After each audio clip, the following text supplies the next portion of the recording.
Colonel साहब आप सब बातों को देखते हुए जी एक कर्नल साहब, आप बहुत पुरानी यादों को सामने रख रहे हैं और खैर मैं तो सुनना ही चाहता हूं आपको, क्योंकि आपने उस युद्ध में हिस्सा लिया है। हम ट्रेनिंग के दौरान क्या करते हैं, the more you bleed in peace the less you bleed in war, ऐसा सिखाया जाता है और वो आपने शायद इस वॉर के दौरान महसूस भी किया होगा। लेकिन आज वर्तमान में आपका एक बड़ा अनुभव है।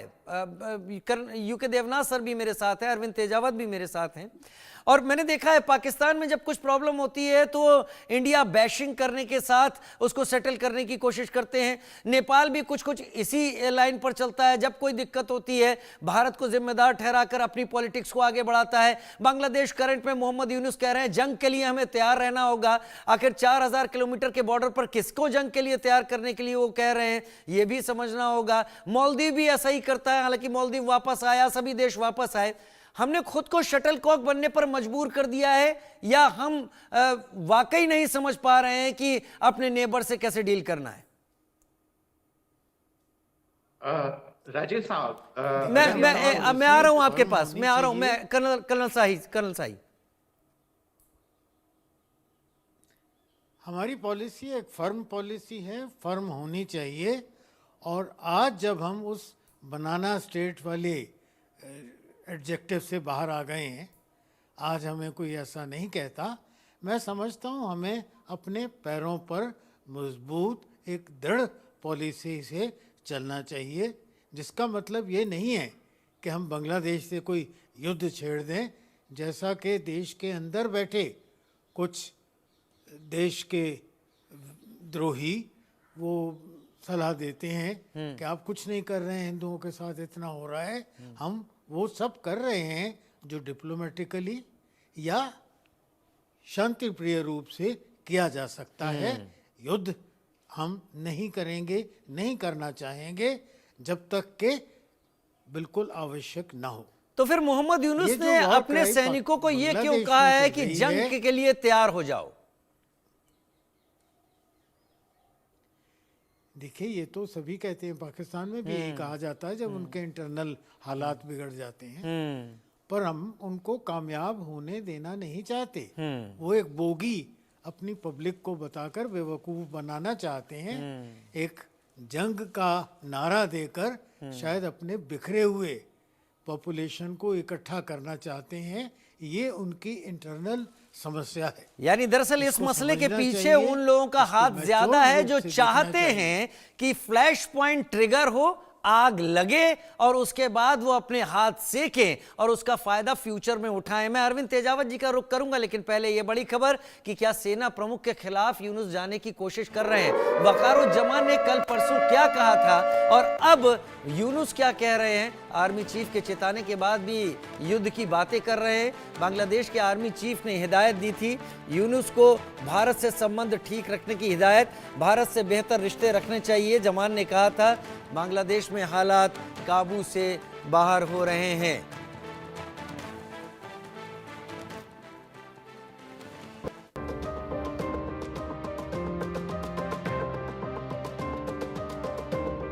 क्या बांग्लादेश में फिर बवाल होने वाला है? क्या यूनुस के साथ भी वही सुलूक होने वाला है जो शेख हसीना के साथ हुआ? क्या भारत से पंगा मोहम्मद यूनुस को बहुत भारी पड़ने वाला है? क्या नए साल में बांग्लादेश में फिर तख्ता पलट होने वाला है? इन सवालों की चर्चा तब शुरू हुई जब बांग्लादेश के पत्रकार सलाउद्दीन शोएब चौधरी ने दावा किया कि मोहम्मद यूनुस जनवरी में ही बांग्लादेश छोड़कर भाग जाएंगे। बीमारी के बहाने इलाज कराने विदेश भागेंगे क्योंकि बांग्लादेश में मोहम्मद यूनुस पर दबाव बढ़ रहा है। बांग्लादेशी पत्रकार के इन दावों के पीछे की वजह है मोहम्मद यूनुस और बीएनपी के बीच पनप रहे मतभेद। यूनुस और बांग्लादेशी सेना प्रमुख के बीच टकराव के हालात, मोहम्मद यूनुस पर जमातियों का बढ़ता दबाव, यानी साफ है कि यूनुस चौतरफा घिर चुके हैं। उन्हें कोई रास्ता दिख नहीं रहा और यूनुस के सामने मुश्किलें तब और बढ़ने वाली हैं जब ट्रंप अमेरिका की सत्ता संभालेंगे, क्योंकि इस्लामिक कट्टरपंथियों को लेकर ट्रंप का रुख पूरी दुनिया जानती है और यूनुस तो कट्टरपंथियों से घिरे हुए हैं। उनके दबाव में भारत से पंगा ले रहे हैं और बांग्लादेश के कट्टरपंथी कितने बेलगाम हो चुके हैं इसका अंदाजा आप इसी बात से लगा सकते हैं कि ढाका में ढाबा मालिकों को गोमांस परोसने का फरमान सुना दिया गया है। कट्टरपंथियों ने ढाबा मालिकों से कहा है कि हर होटल में बीफ जरूर परोसा जाए। होटल चलाना है तो बीफ परोसना ही होगा। कट्टरपंथियों की ओर से कहा गया है कि जिस होटल में बीफ नहीं परोसा जाएगा उसे हिंदुत्व का समर्थक माना जाएगा। बीफ नहीं परोसने वालों के होटलों को बंद करा दिया जाएगा। कट्टरपंथियों के इस फरमान के बाद होटल मालिकों में दहशत है। इस्लामिक कट्टरपंथियों के बवाल के बाद बांग्लादेश के कई होटलों ने अपने मेन्यू में बदलाव भी कर दिया है। हालांकि अब सवाल है कि क्या यही कट्टरपंथी यूनुस के लिए भारी पड़ेंगे?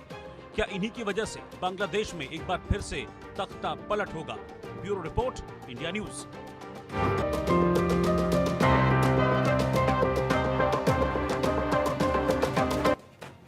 अरविंद सिंह तेजावत मेरे साथ जुड़े हुए हैं, कर्नल शाही मेरे साथ जुड़े हुए हैं। गर्व है, गौरव है कि 1970 वार का वेटरन मेरे साथ इस वक्त इस प्रोग्राम में वो हिस्सा बने हुए हैं और यूके देवनाथ सर मेरे साथ लगातार जुड़े हुए हैं।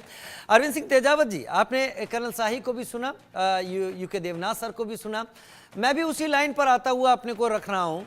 क्या वाकई एक बड़ा ग्रुप ऐसा है जो चाहता है कि इस ट्रिगर पॉइंट को इस यहाँ पर फ्लैश किया जाए, चिंगारी भड़काई जाए और फिर उसके बाद आगे इसका मजा लूटा जाए? या फिर जैसा हम अपनी रिपोर्ट में दिखा रहे थे, बांग्लादेश के पत्रकार शोएब चौधरी, हालांकि वहाँ पत्रकार अब कम बचे हैं क्योंकि जो पत्रकार थे उन्हें या तो दबा दिया गया, उन्हें जेल की सलाखों के पीछे भी डाला गया क्योंकि वो मैसेजेस आगे चेन रिएक्शन की तरह आगे ना बढ़े। उन्होंने कहा है कि मोहम्मद यूनुस बहुत जल्दी भागने की तैयारी में है क्योंकि वो इतने दबाव में आ चुके हैं कट्टरपंथियों के। आपका क्या टेक है ये अभी के हालात पर? बिल्कुल, कर्नल शाही साहब और देवनाथ साहब ने बहुत ही एकदम सही विश्लेषण किया है और मुझे ऐसा लगता है कि दरअसल यहाँ जो बांग्लादेश की जो इंटरनल इश्यूज हैं, मुझे लगता है कि उसको हमें अपने ऊपर नहीं लेना चाहिए और ये दरअसल ये जो सारी प्रॉब्लम क्रिएट की गई है इसमें बहुत सारी फॉरेन फोर्सेज है वो अपना रोल अदा कर रही है। ऐसे में भारत को क्या करना चाहिए? क्या भारत को रूस की तरह जो अपने पड़ोसी देश हैं उसके सीधे सीधे उन पे हमला कर देना चाहिए या वहां पे वो सारी इंटरनल इश्यूज को अपना इश्यूज बना के लेना चाहिए? तो मुझे लगता है कि रूस की तरह फॉरेन पॉलिसी अपनाने में भारत का कोई खास फायदा नहीं है। तो दूसरा क्या है कि भारत को चीन की तरह वैसा करना चाहिए जैसे कि 2 या 3 डिकेड पहले चीन शांति से सारी ही लड़ाइयों को अवॉइड करके अपने डेवलपमेंट की तरफ ध्यान दे रहा था। और मुझे लगता है राजीव साहब की ये कहना भी ठीक नहीं है कि भारत एक सॉफ्ट या बनाना स्टेट है। उसका रीजन ये है कि भारत ने नहीं है अरविंद सर, ये वो मेरे ख्याल से ऐसा एक जिक्र चला था बड़े लंबे वक्त तक, भारत को बनाना स्टेट, और किसने कहा था मैं नाम नहीं लेना चाहूंगा ऑन एयर, वो पॉलिटिकल रूप से जुड़े हैं और उसको मैं बीच में इस डिबेट में नहीं लाना चाहता, लेकिन ये एक नैरेटिव बनाने की कोशिश की गई थी तब।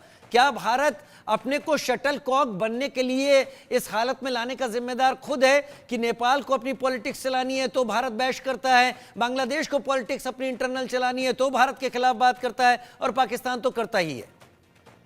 नहीं, बिल्कुल ऐसा नहीं है राजीव साहब। मुझे जहां तक लगता है भारत कोई सॉफ्ट नहीं है। क्या भारत ने सिक्किम को अपने अंदर नहीं लिया? उसको क्या अपना एक स्टेट नहीं बनाया? क्या 61 में क्या गोवा पे भारत ने अपनी फौजें नहीं भेजी? क्या 71 में क्या बांग्लादेश को अलग नहीं किया?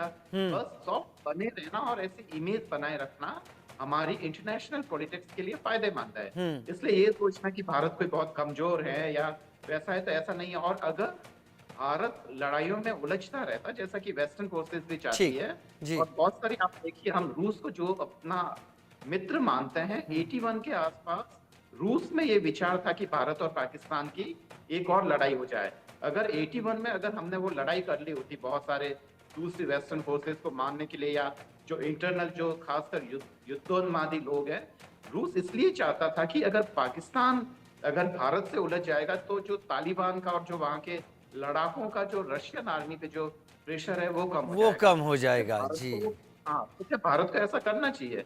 बहुत सारी चीजें राजीव साहब क्या है कि वो आ नहीं पाती हैं, पब्लिक डोमेन में नहीं आ पाती।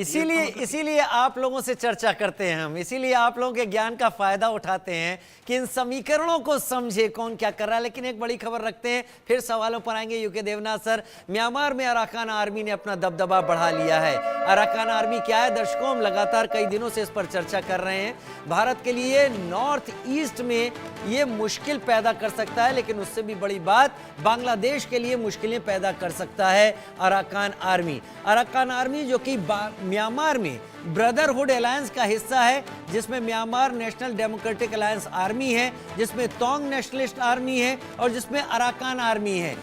पीछे की बात कहें तो इसको चीन सपोर्ट करता है, क्योंकि शॉन